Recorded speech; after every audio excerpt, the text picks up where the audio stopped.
Good evening and welcome to the Legends edition on KBC Channel 1. I am Fayaz Qureshi. Our sign language interpreter for tonight's edition is Lucy Mwara. But first, a quick look at stories making headlines on tonight's bulletin.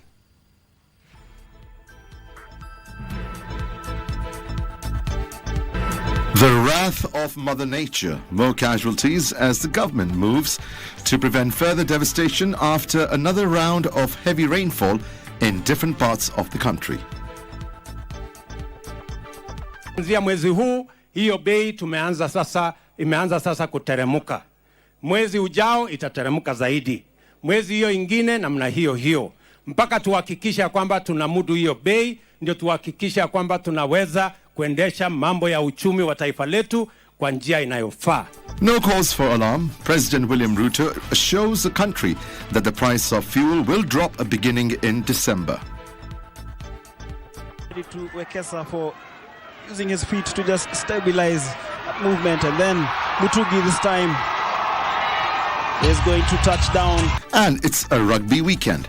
Kenyan teams dominate day one of the Safari Sevens with emphatic victories at the RFUEA grounds in Nairobi.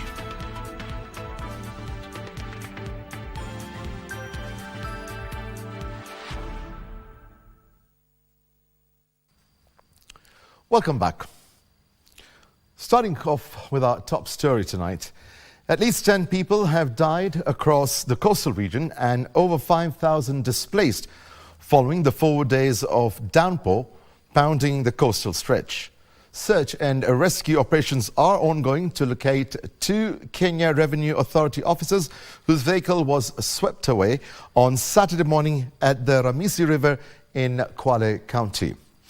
As our Coast Region reporter reports, the national government has converted several primary schools into rescue shelters and deployed a contingent of officers to mitigate the unraveling situation.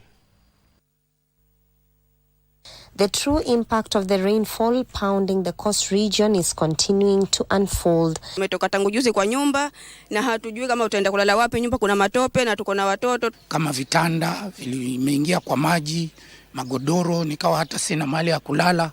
Manake yamefikia kiwango cha ile size ya kitanda mtu analalia. Kinyesha mvua kidogo tunaona maji yamefurika, vitu vinaharibika, lakini safari hii maji yamekuwa mengi sana, tunaona ajabu hata sisi. Asubuhi tuamka tukapata ripoti kama kuna pikipiki yake.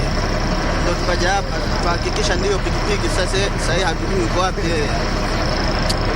The downpour has rendered some roads impassable and sent emergency services scrambling to avert a crisis. Tuone ni vipi katika siku za mbeleni hata yale madaraja na mito ambayo iko hapo inaweza kuboreshwa ili watu wetu waweze kuishi kwa amani katika misimu ijayo ya mvua. Kama serikali ya county tuko hapa chini ili kuangalia tutawasaidia vipi wananchi wetu. Wote walioathirika katika zile sehemu majina tumeandika, na baada ya muda mfupi kuna vyakula wataletewa katika sehemu ambazo wako ili ziweze kuwasaidia.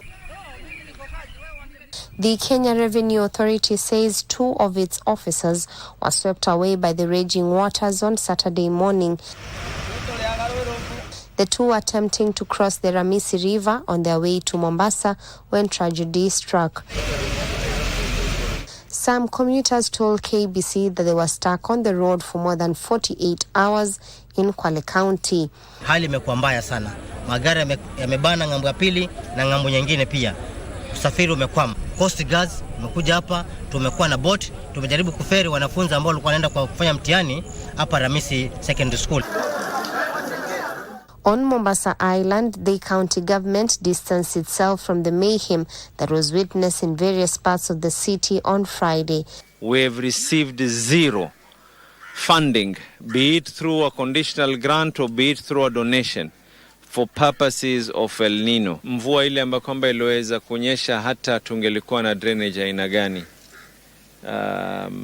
ilikuwa haiwezi kuzuia. Ile barabara yote ilitengezwa na kera, hawakuweka consideration ya mambo ya drainage.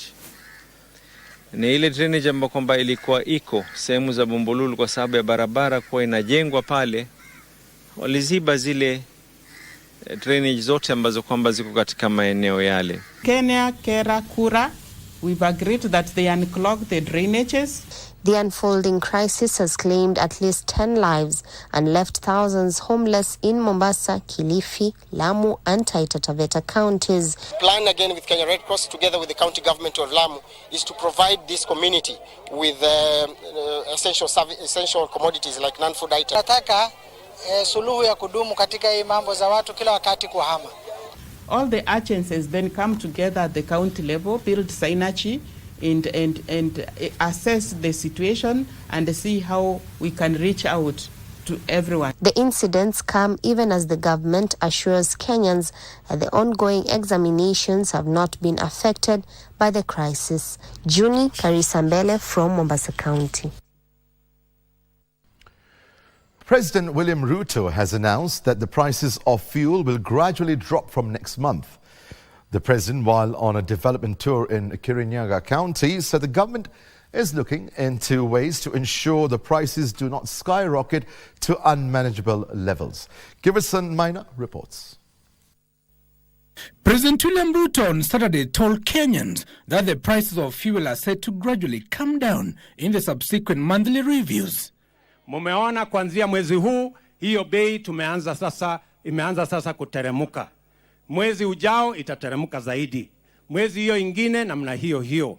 Mpaka tuhakikisha kwamba tunamudu hiyo bei, ndio tuhakikisha kwamba tunaweza kuendesha mambo ya uchumi wa taifa letu kwa njia inayofaa. President Ruto, who spoke in their constituency in Kirinyaga County, noted that the current prices were too high for Kenyans.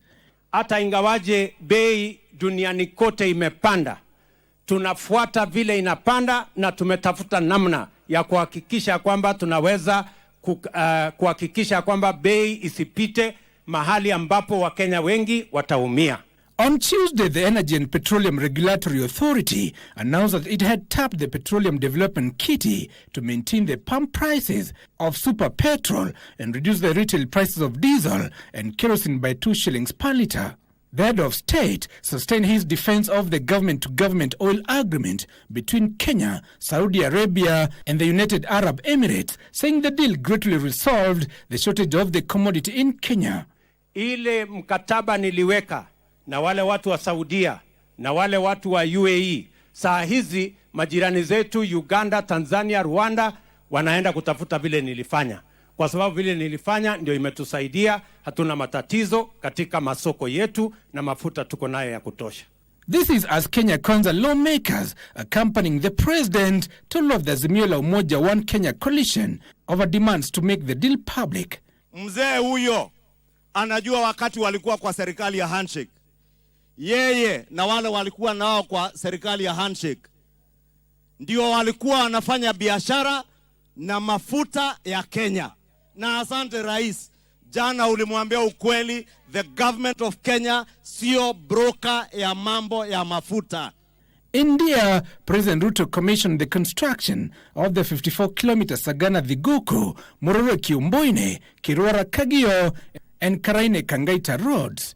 The president reiterated the government's commitment to continue improving infrastructure for sustainable growth. Giverson Minor, Legends Edition. 2 suspected cattle rustlers have been shot dead in an exchange of fire with National Police reservists in Igembe North, Meru County. A herder who was shot by the raiders who attacked a village in the area later succumbed to bullet injuries. Residents of Dumuru area in Igembe North sub-county of Meru County are now urging the government to beef up security along Isiolo-Meru boundary. This is after cattle rustlers raided the area and made away with a known number of livestock and causing the death of a herder who succumbed to bullet injuries while receiving treatment at Mutwati sub-county hospital. National Police reserves managed to neutralize 2 of the attackers. Walienda na waisi walikuya masaa ya saa 4 usiku. Wakapamia wasungaji kwa Manyata. Ng'ombe zote zikaenda. Na saa hii tumeona wawili wamekufa hapa. And it was the end of the road for Isaiah Alwodo Belek. after he was arrested by detectives from the Criminal Investigations Department from his Gigiri hideout in Nairobi. He now joins his 8 accomplices who arraigned at Milimani locals on Friday for attempting to defraud Omid Karkani of $36,000, which is approximately 5.4 million shillings, under the pretense that they would facilitate the transfer of $4 trillion. The Directorate of Criminal Investigation says it's also detaining the suspect's Mercedes-Benz, which is believed to be a proceed of fraud. Meanwhile, detectives from the Economic and Commercial Crimes Unit and officials from the Kenya Revenue Authority have impounded a consignment of counterfeit alcoholic drinks and recovered over 2,500 bottles of counterfeit spirit destined for the local market. An operation is ongoing on high-level tax evasion schemes by traders dealing in alcoholic products. The counterfeit drinks, whose safety to consumers could not be immediately ascertained, were packaged in branded bottles that are popular among local joints, including Smart Vodka, Super Vodka, Blue Ice, and People Vodka, among others.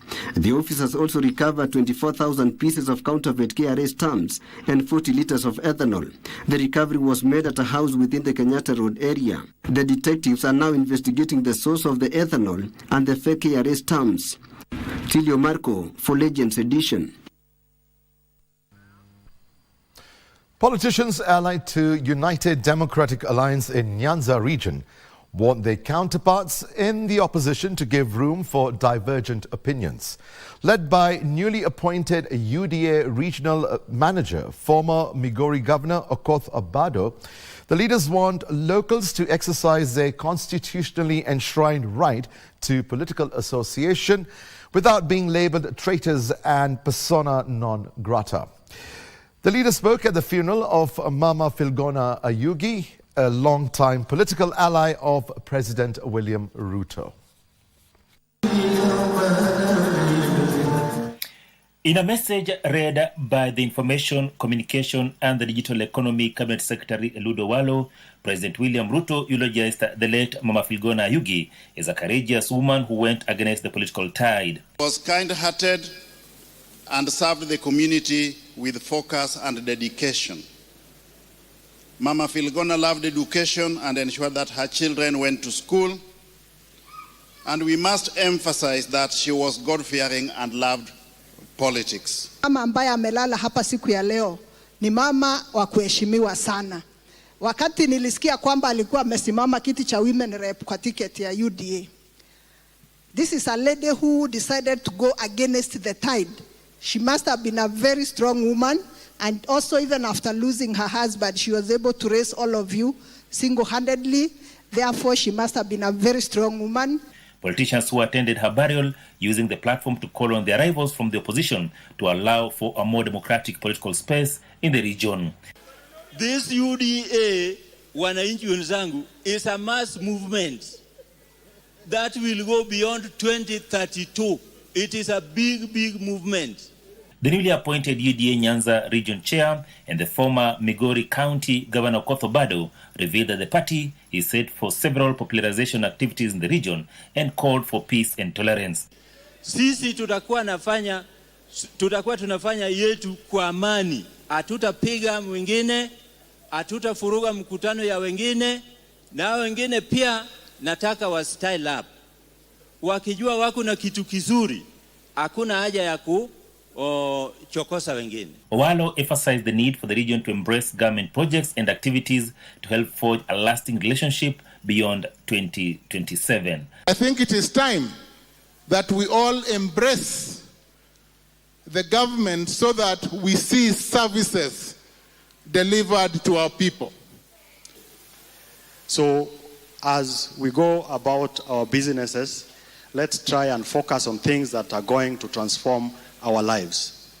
Without looking at the voting patterns in the last elections, has embraced us as his children.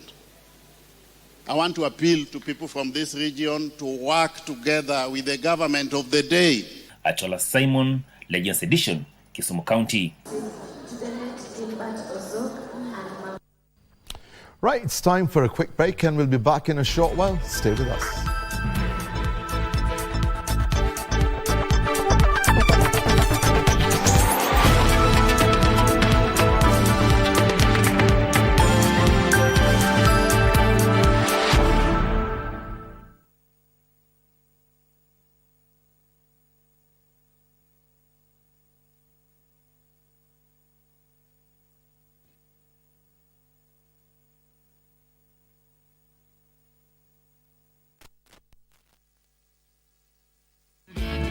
Cheza Loto Moto. School fees mtoto imelipwa, lakini bado tunataka kuendelea throughout.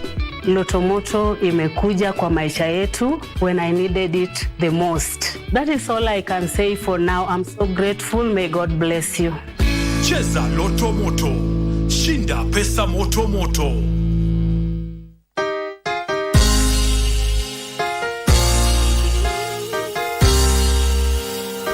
In the name of Jesus Christ, Mungu anatarajia ukanyange hatua mbele.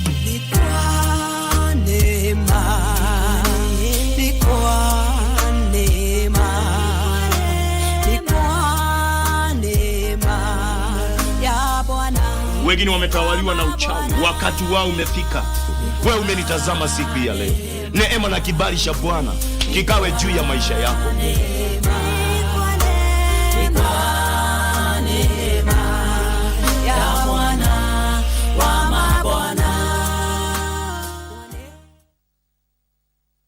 The Safari Sevens returns this weekend at the RFUEA grounds in Nairobi. 10 teams including Kenya's Shujaa and Morans, Uganda, South Africa All-Stars and Western Province Select will battle for the men's title. Kenya Lioness and Cab Lioness, Tropic Sevens, Tux Women and Uganda will clash in the women's competition. Watch the action live on KBC Channel 1 on the 18th and 19th of November. KBC Channel 1, your true sports partner.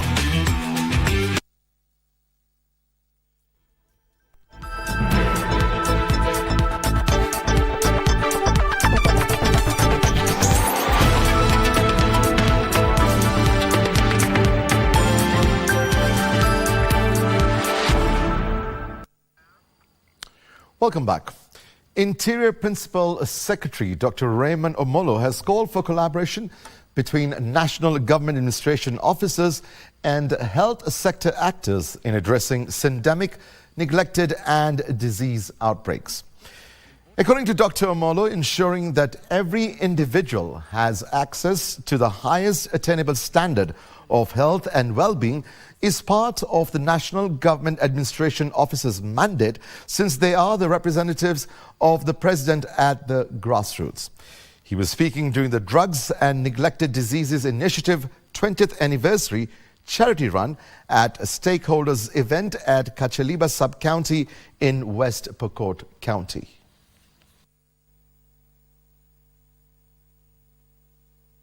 Hawa watu wetu wa DNDi ambao wamekuwa wa msaada sana kwa kaunti hii kwa kuweza kusaidia sisi kwa matibabu ya magonjwa ambayo yamesaulika kama vile kalasa, na wamekuwa kaunti hii kwa muda mrefu, na hii mbio ni kusherekea hawa na pia kuleta sisi pamoja. Kwanza ni kuhimiza viongozi wa hapa ili washirikiane na wenzao kutoka makaunti jirani ili tukue na hali ya usalama nzuri kwa wananchi.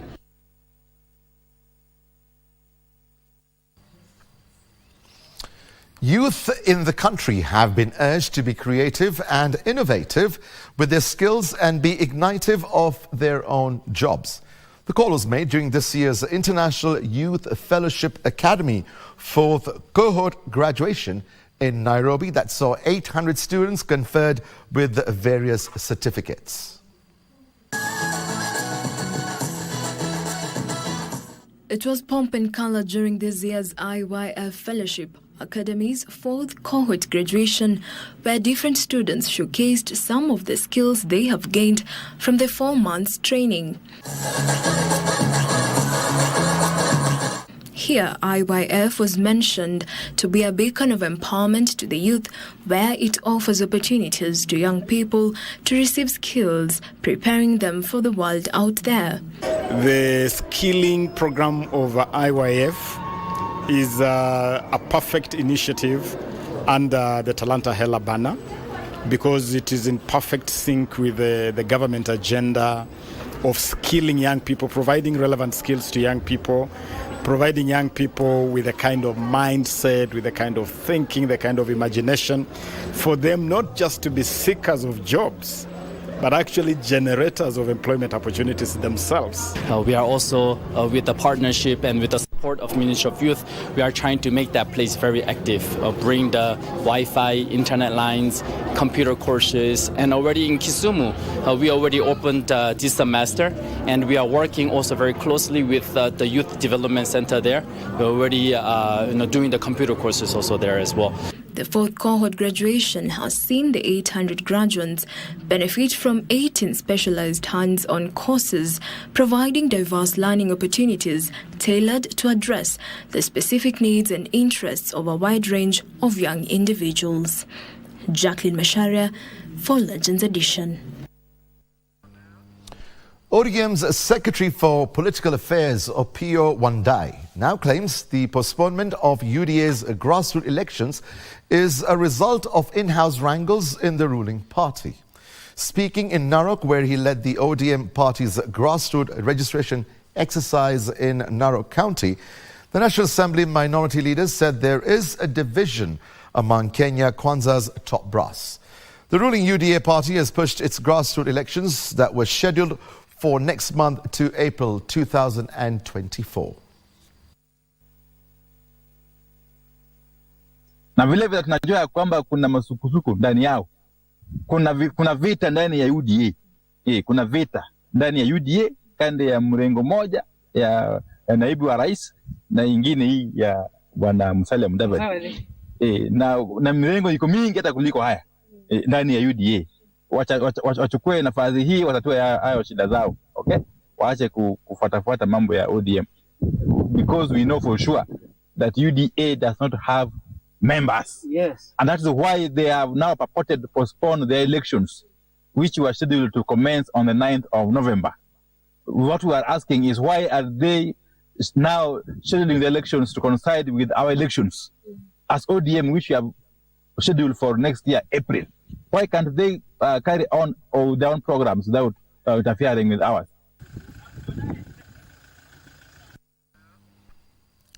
Mental health experts and neuroscientists have convened in Nairobi to explore innovative solutions and strategies to promote brain health in low and middle income countries. The conference, held under the theme Healing the Brain, Bridging the Gap in Low and Middle Income Countries, will also address the obstacles that countries in the Global South face in addressing brain health issues, including access to care, insufficient research, development and funding, among others. Health's Mental Health Investment Case 2021 put the burden of mental health conditions at 62.2 billion shillings, a cumulative cost for medical bills for mental health conditions, lost productivity through absenteeism and premature deaths. In lower income countries, only a third of national health insurance cover mental health conditions such as depression, and there are just 2 mental health workers for every 100,000 people, according to Aga Khan University President, that is Dr. Sulaiman Shahabuddin. So I think one of the outcomes that I think that all of you should debate is, how do we increase the resource allocation to the low-income countries? Here in Africa, mental health research constitutes just 2% of all health research, 2%. Yet the continent's suicide rate is the highest of any World Health Organization region. So we need to identify cost-effective interventions for priority conditions. If we can strengthen multi-sectoral promotion and prevention for all. The director of the Brain and Mind Institute, Professor Zul Merali, observed that the burden of mental illness is the largest of all diseases put together.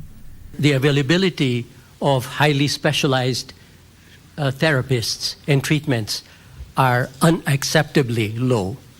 Our focus is on brain health and mental health. The BMI's ethos is to span from the neuron to the neighborhood, and also across our multi-country campuses in Africa and Asia. Professor Lukoya Toli, the Deputy Director of the Brain and Mind Institute, lauded the conference as a step in the right direction to address the challenges facing brain health in low and middle income countries. This conference, therefore, has been put together to bring those of us from low and middle income countries together to think about what needs to be done to change this narrative in this country. And the Brain and Mind Institute is growing into the knowledge partner for the Kenya government in implementing the research mission, in implementing the knowledge mission, in implementing the advocacy mission that the task force recommended. The Brain and Mind Institute, through the conference, hopes to rally communities, governments and practitioners in developing countries to make great strides in prevention, treatment and awareness efforts to the silent pandemic of mental illness. Maria Ambo reporting for KBC Channel 1. Hundreds of Metropolitan Teachers Circle members situated in Kiambu Town, Kiambu County, have staged demonstrations seeking a refund of the money that they had invested. The group says it has lost faith in the circle, stating that their money may have been misappropriated. Details of this and more in our county news roundup. The irate teachers took to the streets of Kiambu Town and delivered a petition to the Circle Society's regulatory authority to demand their investments. 7.7 billion. And the saddest part is, the saddest part is, we are being told that the list of shame is out and these guys are being followed. We have not seen it. We have seen EACC very aggressive, following corrupt bodies. We have not seen EACC following corrupt metropolitan official members who embezzled members' funds. Elsewhere, NCBA and Boreka Group are planning to plant 10 million trees by the year 2030 through an initiative dubbed Change the Story. One of the commitments we made was to plant 10 million trees by 2030. Because of that commitment, we have partnered with Boreka, and today we're here to start that journey of planting 40,000 trees here in Kitui. Meanwhile, East Africa Community and Asal Region Cabinet Secretary Penina Malonza has distributed food and household items to over 100 people who were rendered homeless by heavy rains in Karunga location in Mwingi Central constituency. Nikitembelea familia ambazo ziliathiriwa, nyumba zao ziliweza kuangushwa na mvua, na kwa siku karibu mwezi mmoja wamekuwa wakiishi katika hii tauni ya Karunga. In Kakamega County, a section of residents are calling on the government to come to their aid and help settle a land dispute that now threatens to leave them homeless. Pleading with the government of the Republic of Kenya, if truly you are into for justice, kindly let us have justice, let us have our land back, and let us try and follow the due process of the court. Still in Kakamega County, women have been urged to seek medical assessment before getting pregnant. Anytime you realize that you're pregnant, also seek medical attention as quickly as possible. Now, during those assessments, they are going to ask or do a few investigations. Of course, they are going to take your history and physical examination. There are some tests that they are going to do. And depending on what is found, they are going to put interventions. Dr. Rosalind Malangachi says that visiting clinics will help in the detection of chronic illness, among other predisposing factors, and mothers given medication that will ensure the pregnancy is safe from congenital problems. Sedition and Purity Musyoka. Toby Lambila is all set to join us with the latest in sports after the break. Stay with us.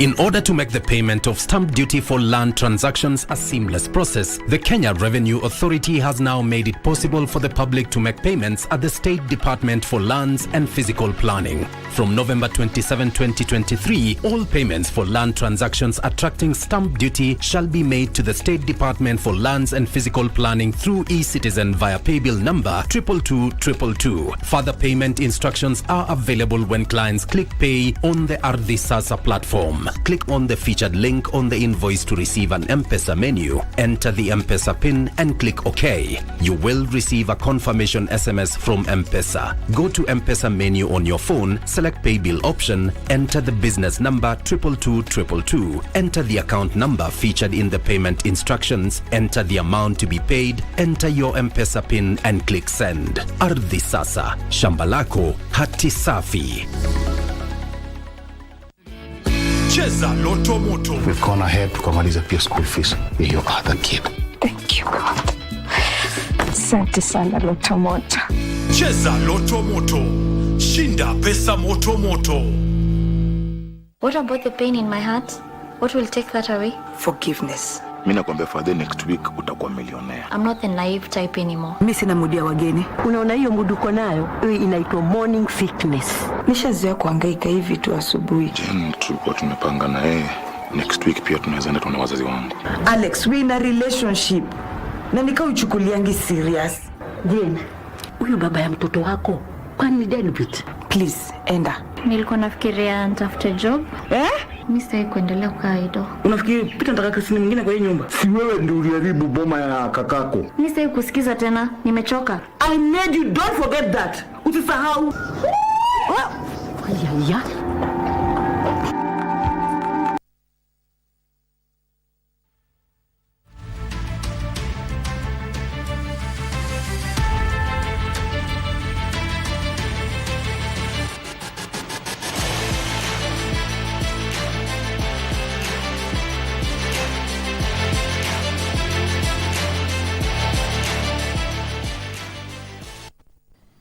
Yeah, hello and good evening and welcome to the sports segment of the Legends edition this Saturday evening. I'm Topi Liambila. Now, the national sevens rugby team Shujaa maintained a 100% record on day one of this year's Rugby Safari Sevens tournament held at the Rugby RFUA grounds in Nairobi. In other matches, Kenya Morans had a good run with winning two matches and losing one. The Kenya Lionesses are currently unbeaten. Let's have a look at what we're on today. Kenya Shujaa registered a dominant performance in their first Pool A match of this year's Safari Sevens, thrashing South Africa's All-Stars 36-0 in an entertaining match played at the RFUA grounds in Nairobi. Patrick Odongo opened the scoring with an early try, with Kevin Wekesa adding another to extend the lead. Team captain Vincent Onyala and Brian Mutugi also dotted for Kenya. In their second match, Shujaas beat rivals Uganda 17-5 before thrashing Tropics 33-5 in the third match. The Kenyan team will face United Kingdom's Red Whalers tomorrow in their last Pool A match. Movement, and then Mutugi this time is going to touch down. A little grabber kick to the back. Their counterparts, Kenya Morans, had mixed results. They thrashed South Africa's Western Province 24-0 in their first Pool A match, before securing a narrow 14-12 win over Japan's Samurai. However, they lost 22-7 to KCB in their third match. Morans will face Germany tomorrow in their last Pool B match. Austin Sikutwa with the try. In the women's category, Kenya Lionesses defeated neighbors Uganda 12-5 before seeing off their junior side Cubs 33-7. Lionesses will face Tropic Sevens tomorrow in their last pool match. For Legends Edition, I'm Fred Njogu. Looking to work that ball. It is picked up by Phoebe Otieno. She is going to go over for her brace, this time under the posts. Now, on Football World Cup qualifiers, Harambee Stars head coach Engin Firat says they have no option but to win the next 2026 World Cup qualifier match against Seychelles to boost their hopes of qualifying for the World Cup finals for the first time in their history. To be played and have held a light training in Abidjan. Firat said that they lost the first match against Gabon due to the absence of key players including Daniel Anyembe, Joseph Okumu and Brian Mandela, who are not available for selection. The match against Gabon was Harambee Stars' first competitive game since 2021 before they were suspended by the World Soccer governing body, FIFA. Return fixtures for the two games will be held next year here in Nairobi.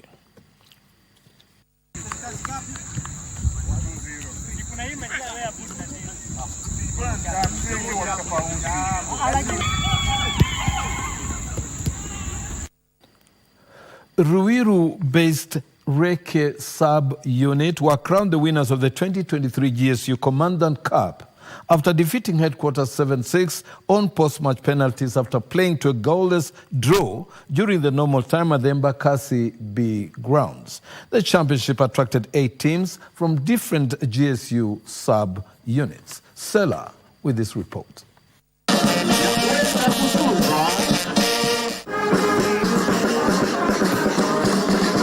The two teams played to a goalless draw during the relegation time, and the match had to be decided through penalty shootouts. Rek sub-unit emerged victorious after headquarters goalkeeper lost the 6th penalty. Meanwhile, Embakasi B finished third in the event after defeating Quebec Company 6-5, all through penalty shootouts. Headquarters goalkeeper Gerard Mwatoka was awarded the best goalkeeper of the tournament. Striker Suleiman Mwatai, also from Headquarters team, was awarded the top scorer of the championship, while Rek midfielder Simeon Masero won the most valuable player award. Sports help in terms of mental health. It keeps you joyful, it keeps you fun, you can laugh, you can do all that kind of good stuff. And by one way or the other, it reduces stress. The main aim of the championship is to bring together units of the GSU servicemen and also to fight mental-related illness that has become rampant across the country. Sila Onyango for Legends Edition. Now, from the volleyball scene, favourites Kenya Pipeline extended their unbeaten run with a dominant 3-set straight victory over APR of Rwanda at the ongoing CFVB Zone 5 Volleyball Club Championships in Kigali, Rwanda. The regional championship has attracted 5 women's teams. Here's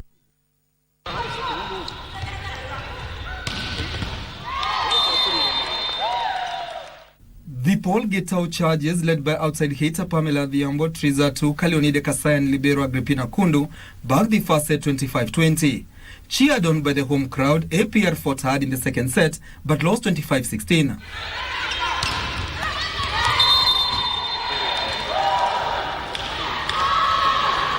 Kenya Pipeline won the third set 25-15 to extend their 100% record at the regional showpiece. Lois Simiyu was the top scorer for Kenya Pipeline with 24 points, while Serafine Mukatambwara scored 16 points for host APR.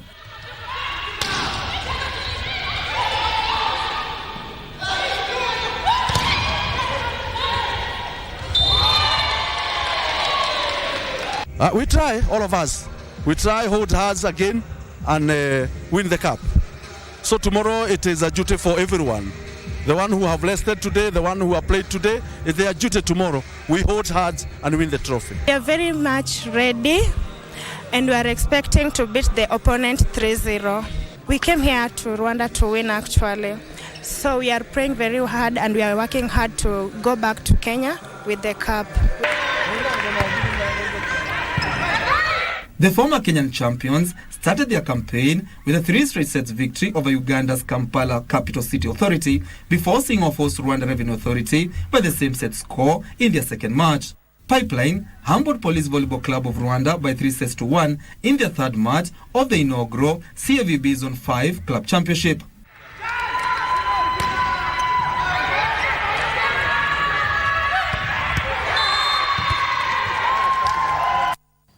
The Kenya Sports Academy's senior principal in charge of technical personnel training, Grace Mitambo, says young talented football players scouted in the ongoing Talanta Hela tournament in Nyeri County will play in the Sekafa Cup and will also help the country qualify for the FIFA World Cup in 2030.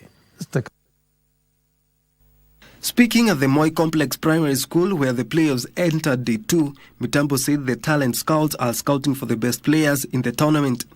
She said that the end goal will be to nurture top players who will later be used to strengthen local teams as the country gears up for the Sekafa Under-18 tournament. During the second day of the playoffs, a total of 4 games were played. In the Pool A matches for girls, Busia beat Marsabit 2-0, while Austin Gishu beat Migori 6-1. Under the Pool B for girls, Machako County girls beat Mombasa County 2-0 to win their second pool matches. Nyandarua defeated Kiambu County by 1-0.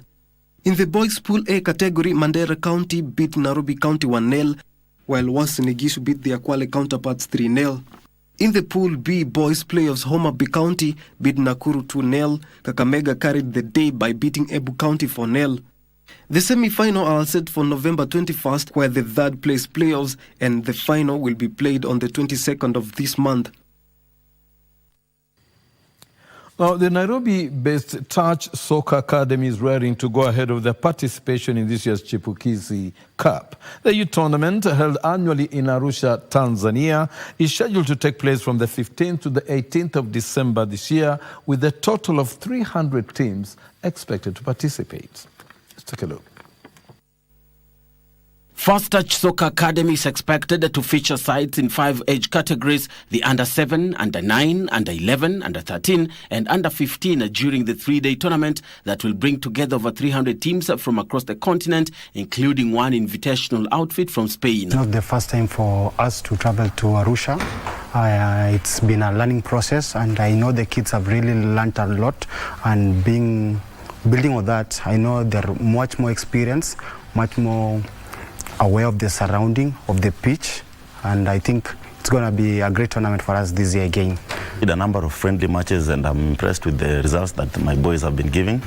And as we speak, we are planning to play FC Talanta on Wednesday, and tomorrow also we'll be having friendly matches to build our boys and also to give them the match fitness in readiness for the East African tournament. The academy will be seeking to surpass their 2016 and 2017 performance, where the under-11 sides wound up second. We assure you and guarantee you that we are going to bring back the trophies, and we pray that God will be with us throughout the tournament, that not anyone of us will have any injuries. We not only physically but also mentally, because kwa game see technicality na physicality peke. Pure mentally we are prepared. We've been training thrice a week, intense training, but I think it's very much needed, and we are confident about the tournament. We're looking forward to coming back with as many trophies as possible.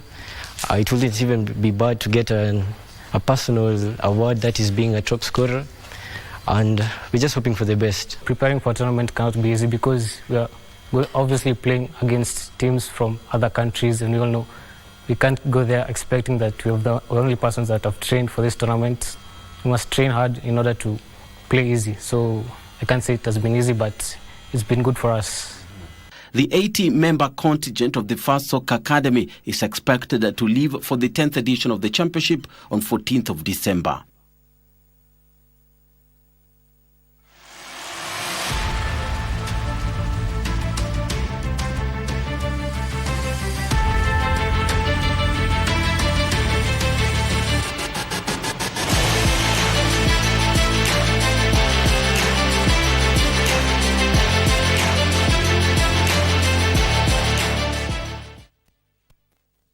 The Safari Sevens returns this weekend at the RFUEA grounds in Nairobi.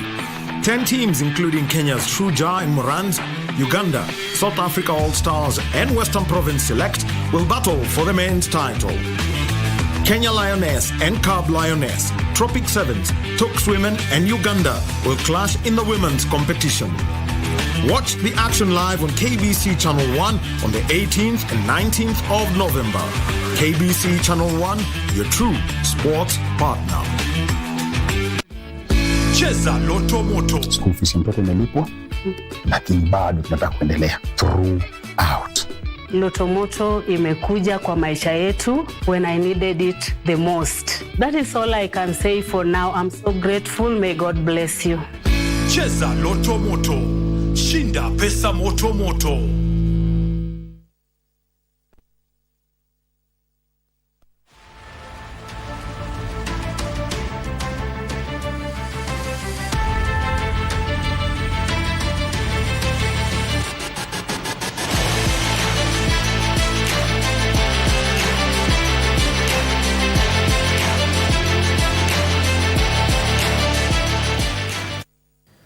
Now, welcome back. And over now to Eldoret, where more than 100 teams have confirmed participation in the second edition of the Eldoret City Volleyball Tournament, scheduled for the 2nd to the 3rd of next month at the Eldoret National Polytechnic grounds. The tournament has attracted teams from Kenya, Uganda, Tanzania, Rwanda, China, and Ethiopia.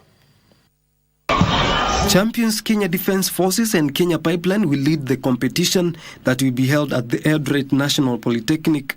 The event will be preceded by Kenya Volleyball Federation National League, which will be held between 30th of this month and 1st of next month at the same venue. The tournament aims to nurture talent and expose teams to competitive environments. The teams have been categorized into national and self-sponsored teams, and the winner of the tournament will pocket more than 100,000 shillings. More than 100 teams who have confirmed, led by the county government of Uasin Gishu, who have sponsored 62 teams to participate from each ward. We have our National League teams who will come here 2 days earlier to play National League. Our volleyball tournament, Governors Cup last year, most of the youths, we took them to Tharakanithi. They really performed very well, the same teams that won. So we are glad that we are still going ahead to just not identify but nurture and develop talents. The tournament has attracted teams from Kenya, Uganda, Tanzania, Rwanda, China, and Ethiopia. King Orimwangi, 4 Legends Edition. Now, from the international scene, we are over to Japan, where Elfyn Evans is poised to deliver Toyota Gazoo Racing its first ever victory on home soil, after he maintained a commanding lead over teammate Sebastian Ogier in the Forum 8 Rally Japan's penultimate leg. Thierry Neuville, who drives a Hyundai i20N, crashed out on Friday, so he's out of contention. Let's take a look. Evans' vigilant approach allowed Sebastian Ogier to clash his lead by almost 40 seconds over the course of the day, but the Welshman still has 1 minute, 15.0 seconds in hand over his colleague heading into Sunday's 6th-stage decider. Newly crowned champion Kalle Rovanpera finished 3rd. Having been hindered by technical gremlins on Friday, Ott Tanak slowed himself and his M-Sport Ford Puma to reach the overnight halt in 5th overall. It was locking up. Yeah, well, that was because of the handbrake. It was all okay, yeah. WRC leader Andres Mikkelsen is played 7th overall, while Gregory Munster, Nicole Grazin, and Kajetan Kajetanowicz completed the top 10. As it stands, Kajetanowicz is on course to clinch the WRC Challenger title. Thierry Neuville, who drives Hyundai i20N, crashed on Friday and is no longer in contention. King Orimwangi, 4 Legends Edition. Now back home, we move over to the counties, where Enos Kales and Brenda Tuwei are the winners of the Neglected Diseases 10-kilometer charity race held today in Kachiriba, West Pokot. Let's take a look. Kales finished the race in 27 minutes to win the men's category, while Charles Rotich and Alex Ngeiwa finished 2nd and 3rd respectively. In the women's category, Brenda Tuwei finished with 32 minutes and 35 seconds to clinch the victory, as Naomi Chelagat and Faith Kipmayo took the 2nd and 3rd places respectively. Elsewhere, Manyani Football Club emerged winners in the 2022-2023 Nakuru County Football Association League after garnering 45 points from 20 matches, ahead of Eva Stars Youth with 43 points and Wembley with 38 points.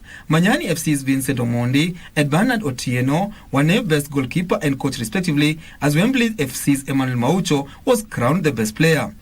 Winners in various categories received cash prizes, trophies and footballs, courtesy of Extreme Sports and the Nakuru County Football Association at the inaugural award ceremony held at ASK Nakuru Showground.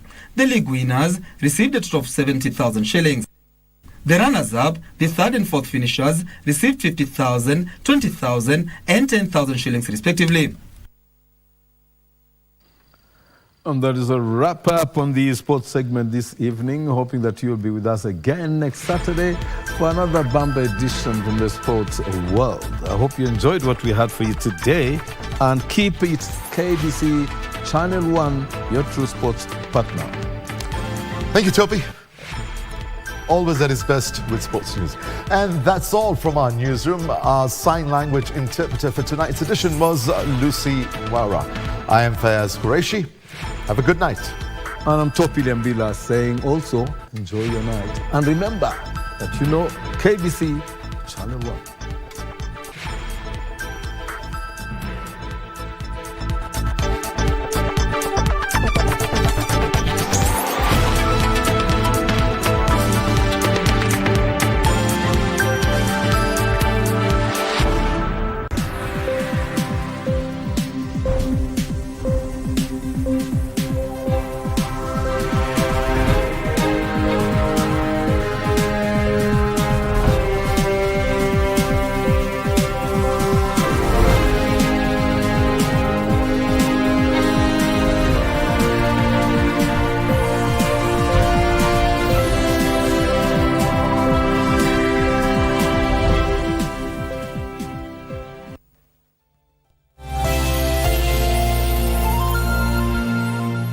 In order to make the payment of stamp duty for land transactions a seamless process, the Kenya Revenue Authority has now made it possible for the public to make payments at the State Department for Lands and Physical Planning. From November 27, 2023, all payments for land transactions attracting stamp duty shall be made to the State Department for Lands and Physical Planning through eCitizen via paybill number 22222.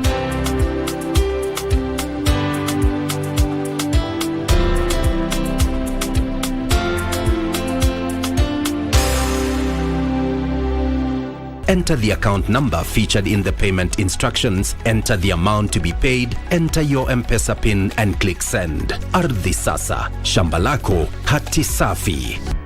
KBC Channel 1 magazine programs strive to disseminate news and information. Welcome to happening in the world of entertainment and achievements of individuals navigating through life. Be part of the intelligent conversation. Papa KBC Channel 1. Related to the interest of Kenyan public on various subjects of national importance. Keeping you up to date with the latest tech news, challenges, and remarkable stories of individuals with disabilities. And you have a say. Our magazine programs empower communities with words for conversations and a common language to approach the world.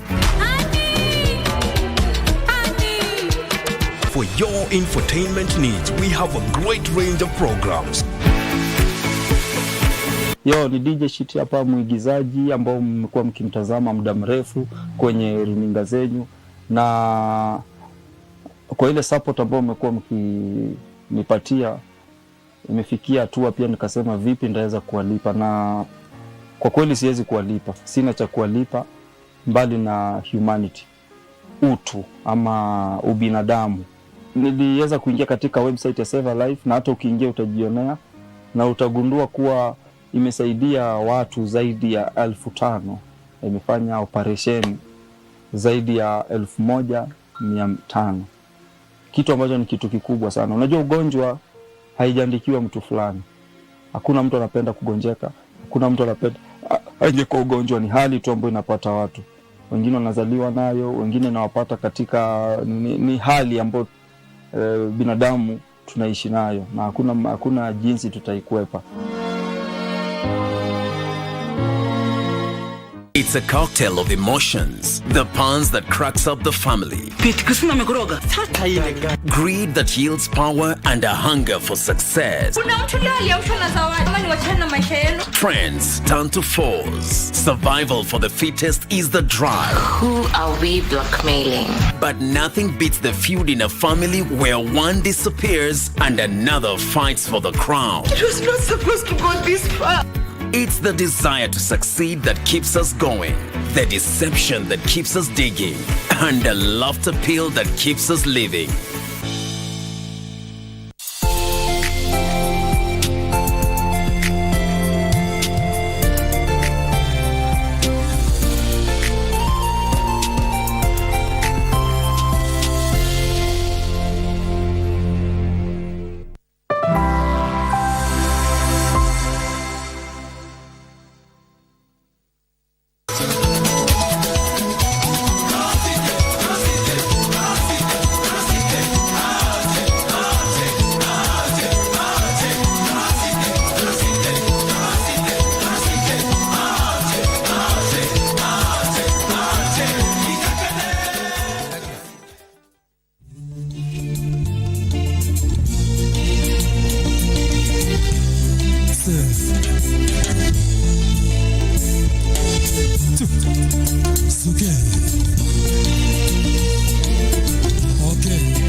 music abound.